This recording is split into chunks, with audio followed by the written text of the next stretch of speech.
File organization. I bet this is something that a lot of people struggle with. I think it's one of the most important things because losing your files, not knowing where your files are, is simply terrifying, and you can ultimately lose out on opportunities, lose out on money if you're not having this shit unlocked. So let's get it. First things first, I'm a very organized person, so I'm probably one of the best music producers to listen to when it comes to this thing. I have a lot of experience with organizing files because I also make a lot of beats and make a lot of loops. So I think I can actually give you guys a right balance between efficiency, like efficiently saving all your projects, and at the same time like having it set up real safe and good. So first things first, let's say you just finished a product, you press Ctrl S or save for people that don't already know, and you save your FLP, you save your logic file, you save your ALS file, I bet it is for Ableton, you save that into a folder. Now please don't be that guy that saves everything on the desktop. Look at my desktop. The folder is empty, guys. It's empty, and that's how it should be, because this is not your throw your trash area. It simply isn't like that. From the beginning, I have everything organized as good and as best as I can to my abilities. We're working in Ableton, FL Studio, Logic, whatever, so we're making music. So I'll go over to the music folder and I'll make a projects folder, okay? By the way, I think a lot of people will be asking me about how to get these little icons. That's very simple. You just press Alt-Enter, and then you go over to customize and you change icon, and then you can choose like a bunch of icons. So that's where you get that. Then I'll click in my projects folder. Then over there I have my automatically created Ableton project management area, I guess. And so this contains all the folders with your presets, your projects, everything. So automatically this will appear on your desktop. But what I did is to get it like real synced up with also my videos, I changed it from my desktop to the projects folder, brought it in here, and then in Ableton I went into the settings and routed and changed the location to this path, because otherwise Ableton isn't gonna know where your project library actually is. Now the first thing you need to think about is, for whom is this music that I made? Is it a loop? Is it a beat? If you just made a beat, then it's for artists. If you just made a loop, then it's made for producers. Get these maybe in different folders if you make a lot of projects. If you don't make a lot of projects, then this is something you shouldn't worry about, and just you can probably still manage all your stuff in one folder or in like a few folders. So for instance, I just made a beat. What I'll do is save it into my folder of the month. So this is how I have it set up. So you have the beat section, then I have every month. I have a different folder for every month, because sometimes for a month, you know, it's like, for instance, let's go over to this one. I don't know how much beats are in there. It's 62, so it's way too much if I put 1 year into one folder. This way I really can see the evolution of the months, and I don't have too much beats of a different level in quality in the same folder, because I'm still learning every day. Okay, so once we go into the most recent folder of the month and of the current month, which is July, I'll go in here and I'll explain you guys the notation of my beats. I'll have my name, my add tag in the front of the beat. No capital letters, nothing crazy, just the add, just the username. Your URL is ideal so that people can easily find you when you send it to an artist's email and they don't really know who you are. So that's the first thing I do. Why do I put it in the beginning? Because I know a lot of producers will ask this. Like normally I guess you'd say you do it like this. Like let's go to loaded what ups folder. So you'll see all the producers tags right on the right side of the name. It's very hard. Like let's say right off the bat you want to loop 154 BPM. Then you need to look through all these BPMs, and it goes like this, and it's very hard to see. Like this is not the case when you go into my beat catalog. Like look, this is my beat catalog. Very easy. Like okay. This is the closest I'm gonna get. So let's drag that one into my DAW and lower it 1 BPM.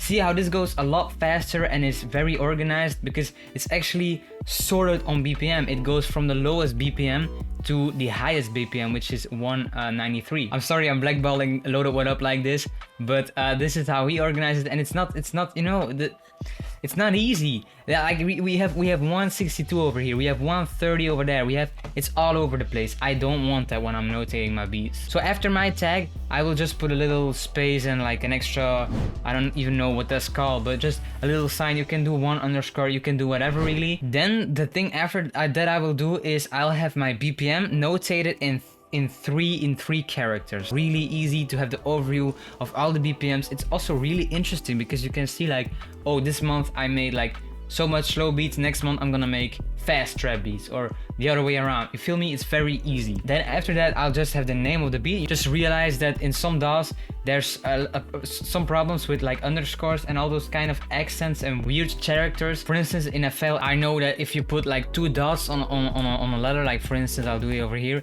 that it will actually like put the character in front of the letter where it actually needs to be above. So just try to keep it simple, or maybe copy it like me, because then it will look good in every DAW and it will be very like easy to access. This is the only thing in my opinion where you can really like still be messy. The name, it doesn't really matter too much in my opinion. But what I'll do after that is important though. I'll have an artist or a style and I'll link it to the beat. So for instance, like this beat, I thought that sounded really Babytron, and also Sada Baby, I could hear Sada Baby on it, so like that.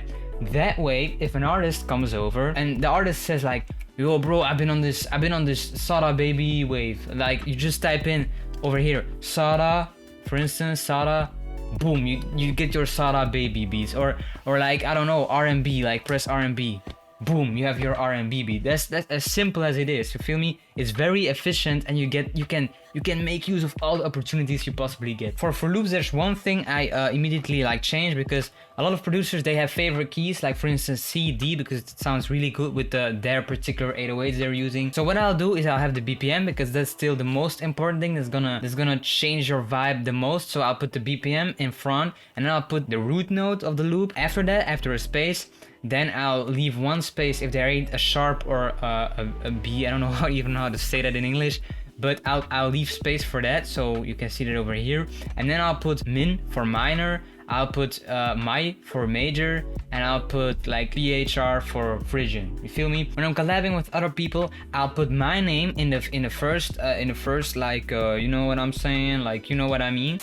Also, when I'm collabing, I also put my name in the front, and then I'll put, then I don't put the BPM, but I'll put the X and then the other producer. Why do I do this? Well, I do this because I can simply like access, like for instance, like 6 ask me, bro, can you send those beats back that you made with my loop pack? Then I'll just like 6, okay, 6, bro, I made this, these are the loops. Or like Sleepy sends me a message, okay, let's get it, bet, bro. 5 collabs this month. Once you have this notation set up, it will be so easy to access all your loops and beats and get it backed up, because that's actually the next step, because we don't want to lose anything. There's another reason why I put everything into folders per month, because this is actually the backup part of our video. So like JB said in one of his reels, it's like a condom. This is just like having a condom. This is the best protection you can have against a fuck up. It's like the condom of your music career.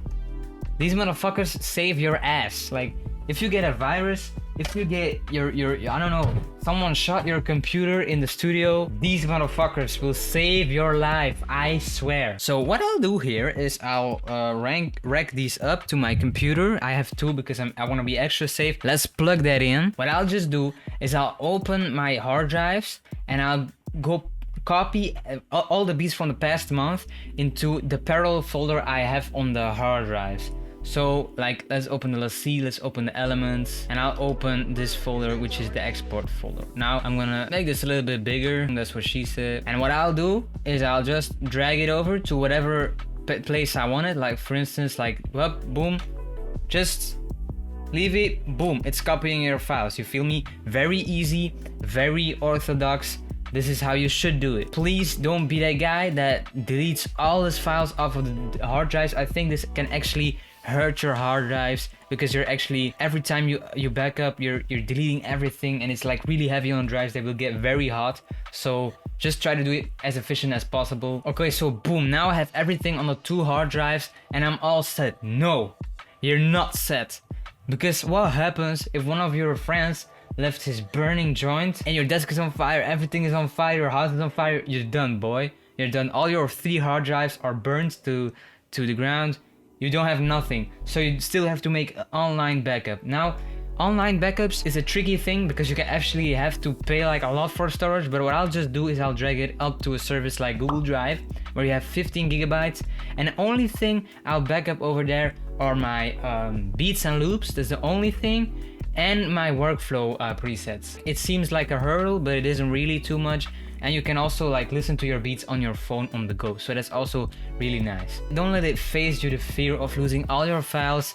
It happens to people all the time, even with all these backups. Please don't be too afraid to lose shit. Like if your house burns down, you feel me, and you can't access your online account because you forgot your password, just don't worry. Try to steal a laptop like Southside did. But he fucked around and stole a laptop and the shit had Fruit Loops on it. You feel me? He opened the laptop, it came with some little speakers and all that. And just figure it out all on yourself again.